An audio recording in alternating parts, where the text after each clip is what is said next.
જય ખેડૂત પુત્ર, વાત કરવાની છે આજે આપણે ઘઉંના ભાવતાલ વિશેની. કેમ કે ઘણા બધા ખેડૂત મિત્રોએ ઘઉંનું વાવેતર કરેલું છે અને એની માટેના ખૂબ સારા એવા સમાચાર વિશેની વાતચીત કરવાની છે કે અત્યારે માર્કેટ યાર્ડમાં ઘઉંના ભાવતાલ કેટલા ચાલી રહ્યા છે અને આગામી સમયમાં ઘઉંના ભાવતાલ કેટલા ચાલવાના છે એની આપણે તમામ માહિતીની વાતચીત કરવાની છે. ખાસ કરીને ઘઉંનું વાવેતર આપણે જોવા જઈએ તો ગત વર્ષની સાપેક્ષમાં આ વર્ષે ઘઉંનું વાવેતર ઓછું થયેલું છે.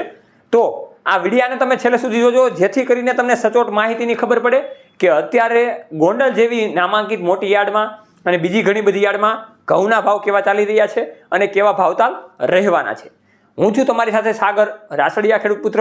આપ સૌ ખેડૂત મિત્રોનું હાર્દિક સ્વાગત કરું છું. ખેડૂત છે તો જગત સેવા હેતુથી અવારનવાર ટેકનોલોજીકલ ડિજિટલ ખેતીવાડીની માહિતી આપણે લાવતા રહીએ છીએ. તો ચાલો આપણે વિડીયોની શરૂઆત કરીએ. ઘઉંના ભાવતાલની વાત. હવે આ જે ઘઉંના ભાવતાલ છે એના માટે ખેડૂત મિત્રો ઘણી બધી રીતે કોશિશ કરતા હોય છે કે ભાઈ અમને સારા એવા ભાવતાલ મળે. હવે ઘઉંનું વાવેતર દિવસે ને દિવસે ઘટતું જાય છે. કેમ કે ઘણા બધા ખેડૂત મિત્રોને પાણીના પ્રશ્નો હોય, ઘઉંના પાકમાં પાણીની વધારે જરૂર પડતી હોય, એના કારણે આ પ્રકારના પ્રશ્નો બનતા હોય છે. અને ઘણા બધા વિસ્તારોમાં જ્યાં સારા એવા પાણી છે ત્યાં ઘઉંનું વાવેતર હજી થાય છે. મેઇન ખાસ એ વાત કરવાની છે અત્યારે હાલમાં ઘઉંના ભાવતાલ કેટલા માર્કેટેડમાં ચાલી રહ્યા છે. તો 400 રૂપિયાથી લઈને 725 રૂપિયા સુધીના ભાવતાલ અત્યારે માર્કેટમાં ચાલી રહ્યા છે. એમાં ઘઉં ટુકડાના ભાવતાલ વધારે હોય છે, ઘઉં લોકવનના ભાવતાલ ઓછા હોય છે. ઘઉં ટુકડાના એકચ્યુઅલ ભાવની વાતચીત કરીએ તો 700 રૂપિયાની આજુબાજુ એની સપાટી અત્યારે બોલાઈ રહી છે. એટલે સરેરાશ ભાવની વાતચીત કરીએ તો 600 રૂપિયાની આજુબાજુના ભાવતાલ ચાલી રહ્યા છે. આગામી સમયમાં આવા ભાવતાલ રહેશે કે આનાથી વધશે, એની જો આપણે ટૂંકમાં માહિતી આપીએ તો ઘઉંનું વાવેતર જે રીતે આપણે જોઈએ એ રીતે ચણા, જીરું અને ધાણાનું વાવેતર વધારે થયું છે, ઘઉંનું વાવેતર ઓછું થયેલું છે.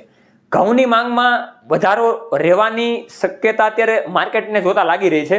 એટલે ઘઉંના ભાવતાલ આવા ને આવા હજી સારા એવા રહી શકે એવી શક્યતાઓ રહેલી છે. ઘઉંના સરેરાશ ભાવતાલ કેટલી રહેશે એવા ખેડૂત મિત્રોને પણ ચિંતા હોય કે ભાઈ સરેરાશ ભાવતાલ અમને આપો કેવા રહેશે. તો 500 રૂપિયાથી લઈને 700 રૂપિયા સુધીના સરેરાશ ભાવતાલ રહી શકે એવું ચોક્કસપણે દેખાઈ રહ્યું છે. અને જે રીતના ગરમીની સિઝન વધતી જશે અને જે રીતના સિઝન શિયાળાની પૂરી થશે એ રીતના ઘઉંના ભાવતાલમાં સારો એવો વધારો આવે એવી પણ શક્યતાઓ દેખાઈ રહી છે. એટલે 800 રૂપિયા સુધી પણ ભાવતાલ પહોંચી જાય તો પણ કાંઈ નવાઈ નથી, કેમ કે ઘઉંની માંગ વધારે રહેવાની છે. આ રીતના ભાવતાલની વાતચીત કરવાની હતી. બીજા ઘણા બધા પ્રશ્નોની પણ આપણે વાત તો અવારનવારના વિડીયોમાં કરતા રહીશું. આ વિડીયો જો તમને ગમેલો હોય તો અન્ય ખેડૂત મિત્રો સુધી શેર કરજો. ફેસબુકમાં અને યુટ્યુબમાં આપણું મહત્વનું પેજ છે એને પણ ફોલો અને લાઇક કરી દેજો. ચાલો આવી રીતના અવારનવાર ખેતીવાડીની માહિતી સાથે મળતા રહીશું. જય જવાન જય કિસાન, આ બંને છે આપણા દેશની શાન.